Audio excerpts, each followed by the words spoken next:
Sembari baringan, mari kita nonton Sri Mulat. Ini komedi zaman jadul dulu. Kita mengenang karya-karya senior dulu. Para seniman-seniman pendahulu. Yuk, kita lihat.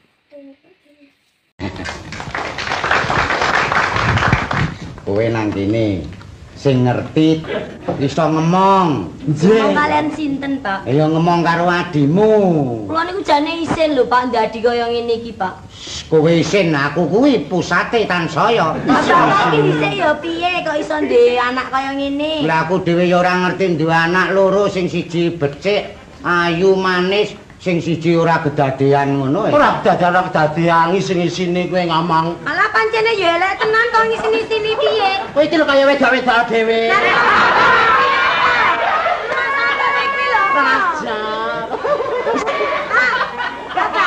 Aku kok malah suwe-suwe gila to, Pak. Nika kalau mben nika sipu nyidam menapa to, Pak? Kula sawa.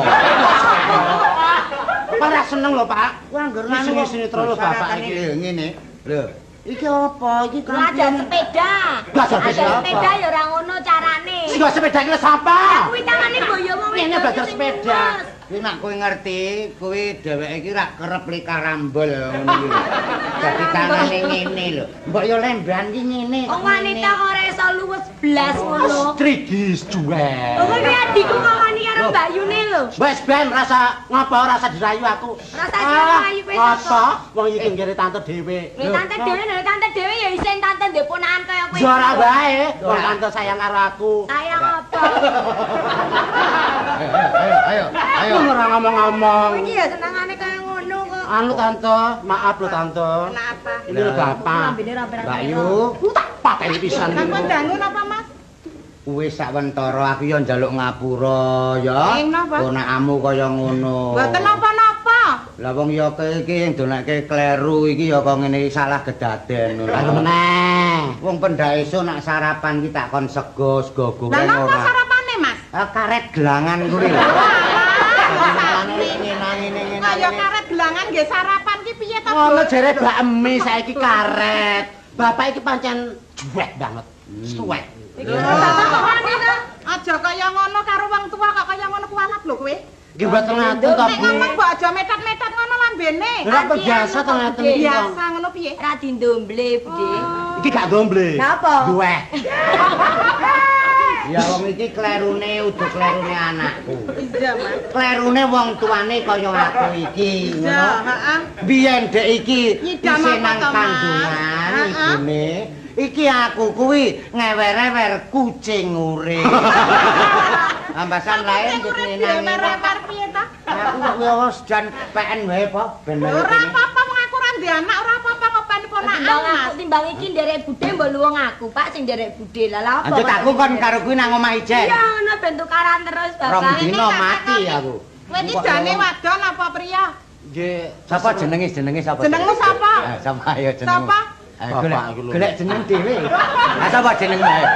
Aku kok lali. Golek lali lho aku. Kan penduduk rak wonten to, Tante. Heeh, lah aku Sapa lali. nang pendidik sapa? Mas bapak iki lho. Jenenge kabel ngono lho. Kabul. Kabel ta? Dudu. Ngawur obat kabul. Kabel ta? Sanes Tante. Sapa jenengmu? Tesi Wahyuni Riwayati Hartati. Iki lho. Jeneng kabel Nasi. Wis aku ki uripe melarat angger isih ketunggon iki seneng aku.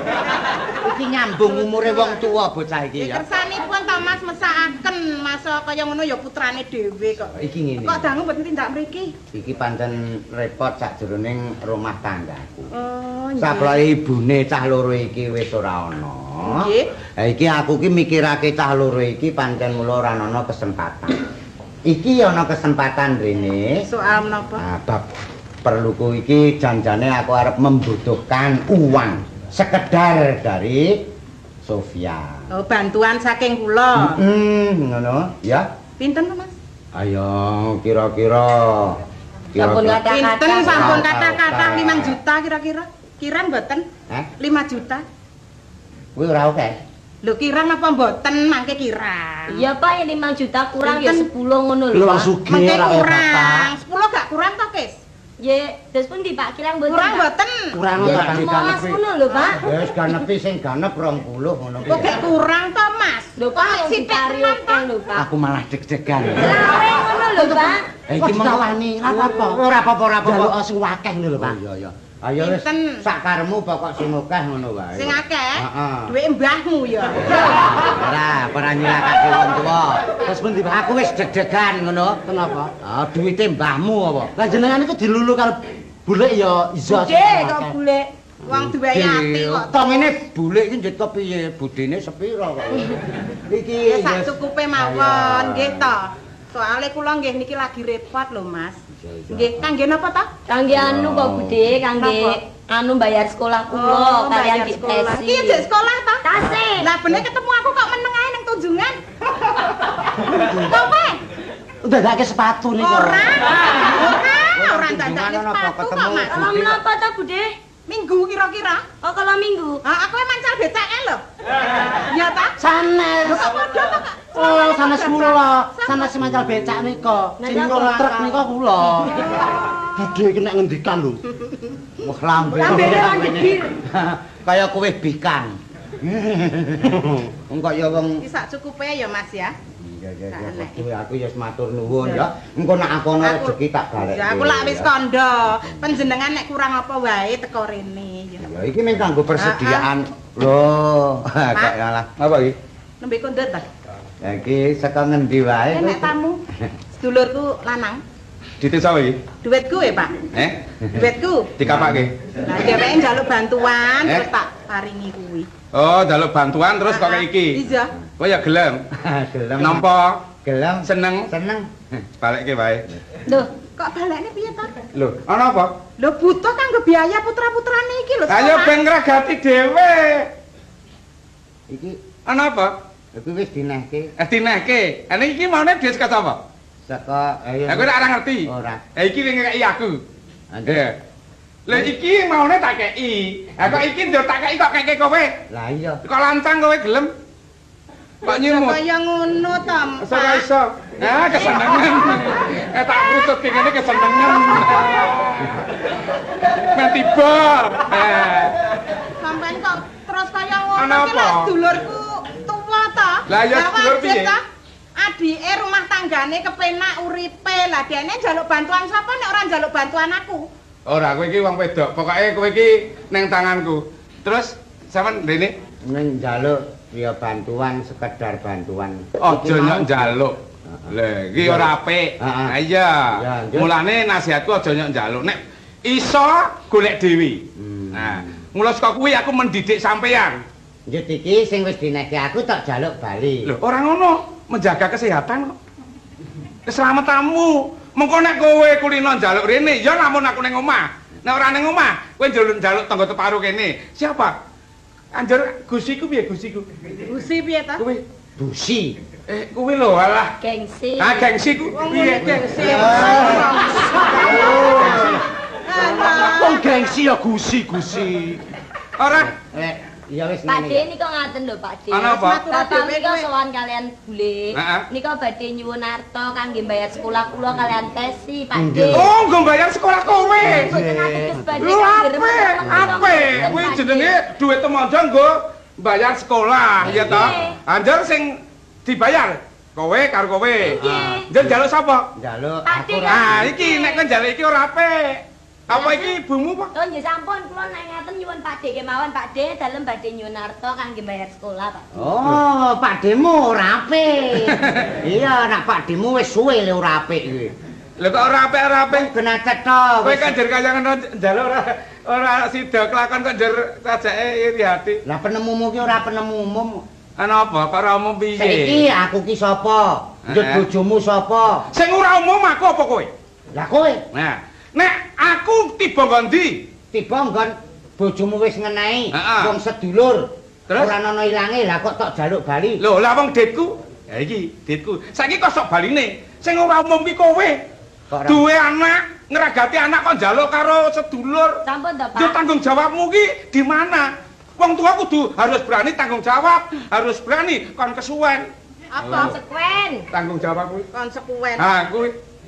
Ya, pancen salahku ya. Lah ya. Heeh. So, kapan lunga ninggalke ngomah kene? Lah apa? Plepetke motor gandengan. Ora ngono, sugih ki ning omah Ora umum, uripmu nang kampung ora umum. Kowe karo tangga ora tau srawung, ana kesripan ora tau ngetok, ana perundan ora tau rondo, kowe urip dhewe. Kowe dadi anak buahe Nyai Roro Kidul. Enggak jebegi. Wis suaramu mesti ora. Ora bakal rene meneh. Mas, Aja rene. ora ya Mas ya. Jadi kan ning ndi kowe? Aku meng memuji, mulih wong aku yang di omah. Lho, mulai kena. Ning kowe kudu ninggali. Ninggali apa? Lho, lah kowe ning kene mesti ngombe iki mau. Heeh. Mesti disuguh. Ha iki kudu kon bayar. Bayar. Heeh. Aku ora iso bayar duit wong aku duwite golek utangan. Aku iso aku bayar kecelak lho. Lha gak kecelak. Kecelak bathukmu merempul pitu tak. Aku nglawan kowe rugi, aku wong melarat kok. Ora arep pamit, aku meng pamit kowe ya. Aku nang omah memuji karo kowe. Iya, Mas. Tak enteni le pegatan sok kapan. Iya, Mas. Ampun bulek nggih. Iya, iya. Ampun bulek nggih. Hati-hati lo ya. Besok lain kali harus begitu ya. Kenapa? Semua uang yang dikeluarkan harus dapat izin dari saya. Oh, begitu. Iya. Kalau aku memberi saudaraku mesti minta izin sama kamu. Tentu kamu dong. ini keterlaluan, Pak. Ono apa? Hah? Ono Itu apa? kan saudaraku. Masa minum teh di sini suruh bayar? Lho. Lah teh iki sapa sing tuku? Yang beli? Lah, iya. Beli aku. Lah ya sing tuku kowe nek diri sekolahku. Uang dari kamu. Terus Oh, memang keterlaluan. kok keterlaluan kamu. iki ngene tekandani. Apa? Pokoke si sedulur kuwi wong sing tak peki kowe. Bab sedulur ki dudu urusaku. Lah nek aurepku kepenake njaluk bantuan sapa nek ora njaluk bantuan aku? Lho aku biyen nglamar karo wong tuamu ki modal kaya ngono kuwi. Sabar. Kaya ngono ki lho piye? Aja kowe aja ganggu kowe. Mangkir Min, sabar. Anggep-anggepan aku ngerti lah njaluk Loh, bantuan. loh, sampun. Ya kok malah ditekek ki piye ta iki? Ngapunten nggih. Ngono piye? Sampeyan semerep kali kula to. Lho ngono. Kula niki tangga sampean. Terus? Sampeyan gegeran seru petik mati kabeh. Lah ono apa? Lho kok ana apa? Nggih kene Mergo kaget ngono. getaran suara niku wau. Wis ora peduli wong iki urus-urusaku. bener. Aku padune ngomong aku dhewe. Kok kowe gak dadi ngono? Heh. Rumah samu. Ngeten lho, Pak. Ngeten apa? Sampeyan mboten ngampun pisan. Aku ora mesali karo sedulurku ta. Ibune wis mati. Ana sing sedulur kowe. Ibune mati. Aku gegeran dhewe karo sedulurmu. Sabar. Sabar kok usaha lho. Aku pegatan Mangkir Min. Masalahe ngeten. barang. Masalah kan piye? Iki Kaya lho. lanang dhewe. Ngeten lho, Pak. nggih. Ana apa? Masalahnya sampeyan lek gegeran terus. Iya, sampeyan ini kan bermasyarakat. Lho, napa mboten rumangsane sampeyan duwe tangga? Kula ngelingno sebab titike kula niki tangga sampeyan. Ora usah melu-melu, tangga. Iki tak kemposi pisan wong iki kok. Nek ora gelem rumahne wong padu kon pindah kono. Kon pindah kono lho. Lah kok pindah dhewe apa? Ngeten. Lah lek sampeyan mboten gelem bersatu kali bojo sampeyan terus gegeran terus pripun? Kula dadi tangga pripun? Lah iki ngene. Ya jane iki aku arep omong nek wis didhisiki bojoku. Pripun? Kuwi kudune. Nggih. Saiki mung gari wong aku ki padu di dalam rumah saya sendiri. Nggih. Njur tanggane kebrebeken. Nggih, sampeyan. Aja nganti kebrebeken, kandakno karo tangga teparo kene. Kon pindah saka kampung kene. Dadi ora kebrebeken tak ngono. Salah sampeyan. Terus salah piye? Sampeyan lek sik seneng gegeran kudu nyewa ning studio. Lho, dadi enten peredam suara. Dadi gegeran ora nganti ten jaba niki perlu ning ngoten. Kuwi Lah niki maju Jane malah ya sampeyan. isen. Lah nggih. Padu bendina isin aku mek tangga. Isen-isen Apa apa? banget iki sampean?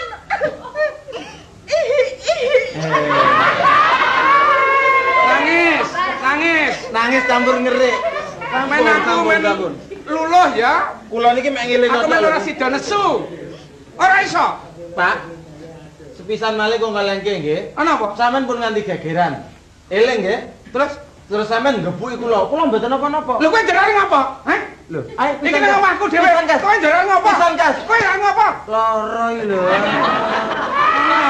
Ya, awas ya. Awas-awas apa? Ada talas, ada ubi. Iki nang omahku dhewe. Ngerti? Nah, tapi ngono. dieling-eling nggih, dieling-eling. Kula sakniki misah mboten napa-napa sampean gubik manut. Tapi Iya. awas. Ngancam kowe? Loh, ndak ngancam. Wong sugih ora wedi diancam. Becek Duwe ketetek. kuasa. Becek ketetek. Coba. Bangga kowe ya. Sampai tetangga memisah ndak kok hirokan, coba. Soalnya kamu sendiri. Lah memangnya menjadi wanita atau menjadi perempuan itu harus bisa. Bisa, Pak. Loh, bisa menghemat uang dan bisa menyimpan uang. Kan sudah cukup menghemat uang.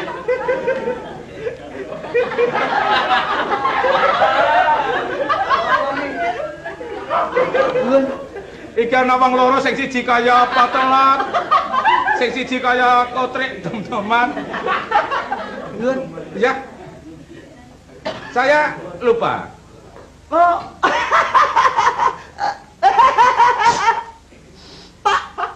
Pak Pung. Pak Pung. Oh, Pak Pung. Arep nek njaluk adus ora Pak Pung njaluk adus. Kok sami Apa? supe inggih. Supe iki aku pancen aku duwe supe. Mboten menapa leres panjenengan menika Pak Jaya Yegol. Lho, nek jayane pancen bener. Nggih. Ning ora yegol, geyol. Oh, inggih nggih. Apa kowe ora dikandani karo kancamu kae? Sinten? Lah kowe kancamu. Lho, Siapa itu? lho menika sanes kanca. Mingkem. Ini menapa? Lho, Jor, siapa itu? Ini anak saya. Lho kok guyu? Anake. Lah iya. Bener kuwi anak iki.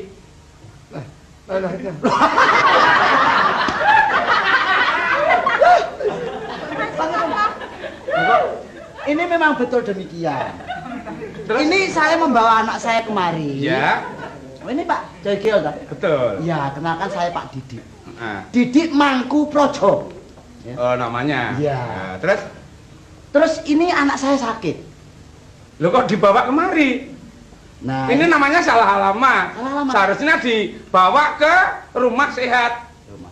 rumah sehat. Apa? Rumah sakit. Rumah sakit, rumahnya sakit kok dikei wong sakit kuwi kok ya. Dibawa ke rumah Ya, sakit. angel. Mana? Ini anak saya sakit. Lo ya bawa sana Loh, dong. Pak, jangan begitu, Pak. Wah, Ada apa? Pengaten lho, nggih. Lo napa? Wong pinter, wong anu kok ora ngaku. Lo pinter wong aku wong sugih kok ora pinter ki piye ta? Panjenengan mana Pak Dukun ta? Sampun misuwur kondang. Pak Dukun Jaya Geol. Lho, dukun kependem. Loh, Iki wong ngawur rek iki. bojo kula senes anu dukun niku, Mas. Alah. Loh, saestu Dukun. kok. Kula niku dudu dukun. Kula niku wong sugih ning kene. Ah. Nek dukun kuwi biasanya lho, biasanya nek sing gawene mijet ya memijat. Biasane dhewe mengobati ya dhewe napa niku nambani sing sempurna nganti mari. Ning kula ki dudu Sampe dukun. dukun iki. Wah, mbok dinapake. Lho apa? Sampeyan ki ngaku terus terang lho, ya. Pak Ngono Jaya to. Geol. Di luar tahu istrimu kamu tuh dukun. Makanya pasien-pasien tuh wanita-wanita cantik-cantik. Lho. Seneng ya kowe? Kuwi salah paham kuwi. Alah, Pak Jaya Geol dukun ta panjenengan? Mbok kiting dudu. Dukun nggih ta? Lho iki kepiye iki? Dukun sanes Dudu. harus lho ya, harus dukun lho ya. Ya ta. Iki kepiye iki? Harus dukun lho ya. ngaku wae nek dukun. Pokoknya kowe ya Mantai keliru aku. Kowe meneng ae. Ayo dukun ya. Aku ki dudu dukun. Harus dukun ya. Tuh, pokoknya Aku nuthuk kok iso mendal dhewe lho. harus dukun ya. Ngaku wae. Lah kok nyatane dudu dukun kok ngaku dukun ki piye? Yoga kula. Anak saya Bambang ini ndak bisa ngomong. Lho bapak ora ngomong aku. Bisu. Kowe urusanmu ning aku dudu dukun. Pak Jaya Geol dukun Dudu kependem. dukun aku. Iya wis dukun aku. Harus Wis, dukun. dukun ya dukun. Ngono to bojo. Ora diwehi weruh. Nah, Dadak disembunyi-sembunyikan. Loh, ini ndak tahu. Nggak tahu saya tuh istrinya sudah puluhan tahun nggak tahu kalau suami saya jadi Amat dukun. cewek ngerti bang aku dudu dukun kok dadi. Oh iya dukun aduh. Dukun wis. Ini anak saya nih, minta tolong diobati. Menika bisu, mboten sakit ngomong. Ning aku ora iso. Iya. Lho iki aku wong dukun kok. Ning dukun ning ora iso ngobati ki lho. Bisa ngobati apa ndak? Oh, ndak bisa. Harus. Iya wis iso. Aduh. Batana Wis ora kopior dhewe aku. Ayo. Jor, ini supaya diobati. Diobati, bagaimana caranya supaya bisa Sembuh. ngomong kembali? Oh gitu. Bisa berbicara kembali. Aku iki mah bengi ngimpi apa. Ya. Pak Jaya Geol dukun kependem to? Dukun kependem. Timbangane diprop.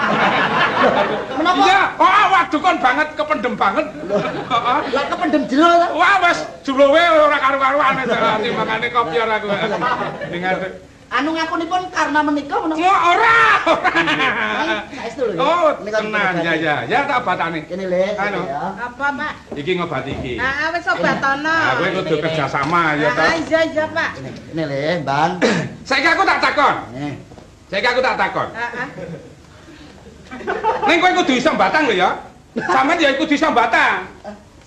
Iso batang. Iki lho sik lah. Enggae sing apik, Nak. Iki. Sampeyan kudu iso batang. Nggih. Sego sekepe dirubung tinggi salah apa? Ayo, wis. Rampung. Ayo apa? Sego sekepe dirubung tinggi salah apa? Ayo. Sego sak kepet dirubung tinggi salah apa? Ayo. Apa? Ayo apa? Daerah isa ta? Apa ya? Apa ya? Apa ayo? Aku terang angel iki, terang angel iki. Mangal banget lho, Dipikirke bodo-bodo. Salah. Salah. Iya. Gendang ding. Bisa omong tapi gendang ding. Ngomong bocah iki, Pak. Iya, wis omong. Bagus ora sama. Ya. Apa sama salah iki, Pak ya? Kowe iki ngesuwe-suwe semaput kok ya. Jadi kowe iso ngomong ya Le ya. Kamingkong. Ibok. Gampang dhewe. Wis digo mulai wis semari. Heeh, wis mulai ya Nak ya. Wis kondur ya. Nah. Waduh, Pak. Kowe iki omong.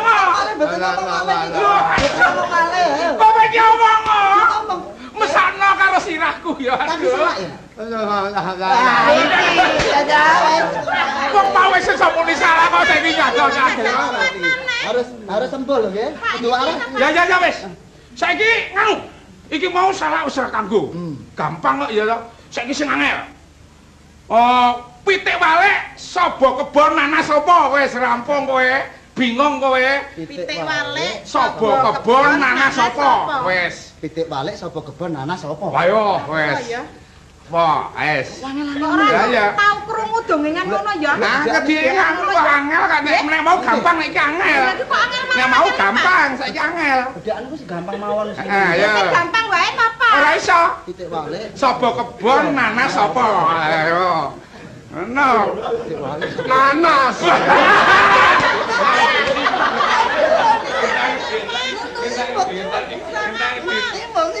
Ah, Le. Ter sampean ta. Aku bani bojoku. Aku dimut. Pon. Oke. Piye Nak? Niki. Piye? Ayo. Masa wae tak tebih sisan kowe. Ora iso. Ini apa ngono? Apa lho iki lho? Lagi ya. Onten kedadosan menapa, Pak? Pengestu sampean kula digebuki karo niki. Sampeyan ngerti napa mboten niki sejatine sinten? Mboten niku tangga. Niki ora bisu sing ngongkon aku. Sebab aku misal malah digebuki malese nganggo cara ngene iki. Lah males karo kondo-kondo. Perlu diwales to? Dadi iki wis kapir ket mawon ya. Yen perlu diwales tak malah. Iya. Lah niki sebab sampeyan. Nek kowe mau ora bisu. Oh malah. Ora bisu. Ora. Ora bisu. Oh iya. Lanjut piye iki? Kowe kok nganti kaya ngene piye? Masalah kula niki ngerti perbuatan sampean, Pak. Sampeyan disambati dulur ora gelem. Mesine sampeyan niku nyawang. Umpamane dulure keadaan enggak mampu ditolong. Aku layap ora tau kok. Lah niki napa? Aku pedine ketularan mati. Loh. Niku termasuk seseorang bermasyarakat itu lewat itu, Pak. Jadi pertama itu menyintai keluargane sik, terus menyintai wong kampung, terus masyarakat, terus negara. Lah lek sampean pun gelem ngeten berarti hebat. Tapi rupane sampean iki mboten enten kesadaran titik-titik wae gugur gunung enggak gelem. Mulai ono. Iya, kesel. Tapi ono kundangan teko to. Ah kuwi rak rezeki. Iya. Niki Pak kula niki ngeten terlalu nggih niki. Nek ndekek montor tenembong ya nang dalan malang-malang lah. Timbangane nek liwat. Nah, niki Pak perlu kesadaran nasional ini betul-betul monggo diresapi, Pak. Sadar apa ora? Niki Le, Aku sadar. Sampeyan enggak sadar tak golekno wong sing luwih nemen. Wis ora wis aku sadar. Wis aku insaf aku ora mengulangi meneh, aku gotong royong karo wong kampung. Nah, ngono mesti kandhani bojo ya ora. Iya, Bu. Wis rukun. Iya wis. Aku matur suwun karo Mas Didik karo Mas Bambang ya. Visual meneh ya kowe tak bleh dhewe kowe. Ora. Ya wis iki ayo to. Jajane. Nggih, nggih. Terus kondur to. Ya ndek iki Sama baca apa ora? Bisa.